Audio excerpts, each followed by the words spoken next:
રાજકોટ જિલ્લાના ધોરાજીમાં પોરબંદરથી ક્વાંટ એસટી બસમાં પેસેન્જરો થયા હેરાન અને એસટી વિભાગનો કડવો અનુભવ. એસટી વિભાગ તંત્ર સામે લોકોમાં આક્રોશ.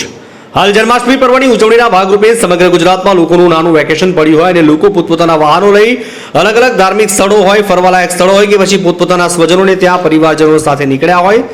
લોકો પોતાના પાસે વાહનોની સગવડ ન હોય તેવા લોકો ગુજરાત રાજ્યની એસટી બસમાં ફરવા માટે નીકળ્યા હોય ત્યારે એસટી વિભાગ દ્વારા બણગા ફૂંકતા હોય અને સલામતી સવારી એસટી અમારી જેમ સ્લોગનો ફક્ત લખવામાં સારા લાગે છે, પણ પેસેન્જરોને હેરાન થવું પડે છે. પેસેન્જરો નારાજ જોવા મળે છે. ઘણી જગ્યાએ પેસેન્જરોને કડવા અનુભવો થયા છે. રિઝર્વેશન વાળાને અંદર ચડવા નતા દેતા. અમે લોકો ક્યારના બહાર 15 થી 20 મિનિટ બહાર ઊભા કુતિયાના બસ સ્ટેન્ડ ઉપર ફૂલ બસ અને અમને લોકોને ચડવા ના દીધા. અમે વરસાદમાં બહાર રિઝર્વેશન વાળા હેરાન થાય અને બીજા ચડે. કંડક્ટરને જ કેવું જોઈએ ને કે ભાઈ પહેલેથી રિઝર્વેશન વાળાને એને ચડવા ના દે.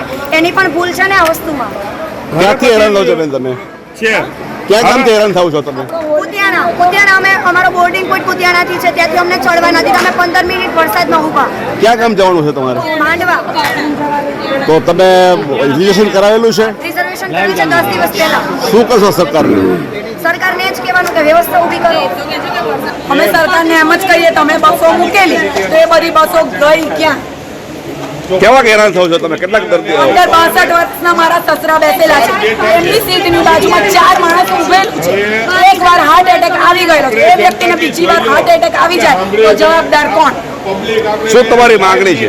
અમારી માંગણી એટલી જ છે કે અત્યારે સિવાય વધારાના જેટલા બી માણસો છે બધાને અલગ બસની વ્યવસ્થા થવી જોઈએ. અને બીજી વાત, આ માંગણી ખાલી આજ પૂરતી નથી કે મારી બસ પૂરતી પણ નથી, પણ એક જાગૃત નાગરિક તરીકે આપણે સરકાર પાસે એટલી જ આશા રાખીએ છીએ કે જેટલી બી બસ ઉપડી, ચાહે પોરબંદરની હોય, કવાટની હોય, વડોદરા, સુરત, અમદાવાદ, એસટીની કોઈ પણ બસ હોય, ફક્ત સીટ જેટલી હોય એટલી જ સીટ પૂરતી જ મર્યાદિત હોવી જોઈએ.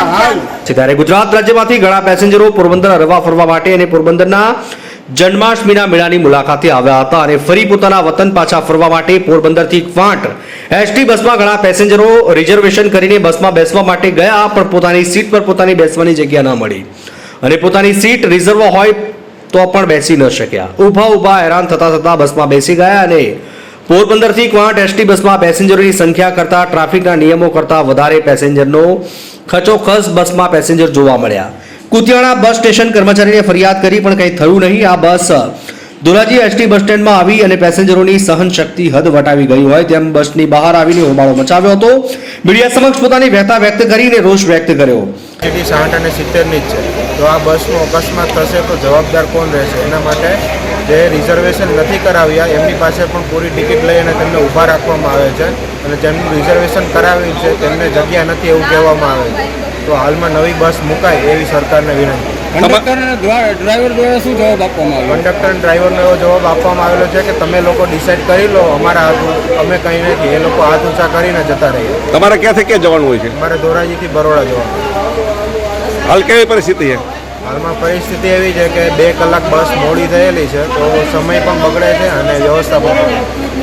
સલામતીના દાવાઓ કરી એસટી બસ વિભાગ તંત્ર સામે આક્રોશ પણ વ્યક્ત કર્યો, પણ ધોરાજીના એક કર્મચારી દ્વારા પેસેન્જરોની વ્યથા અને પડેલી તકલીફોને સાંભળી યોગ્ય પેસેન્જરો વ્યવસ્થા કરી આપી અને પેસેન્જરોને સાથ સહકાર આપી મામલો થાળે પાડ્યો હતો અને એસટી બસ વિભાગની લાજ રાખી હતી.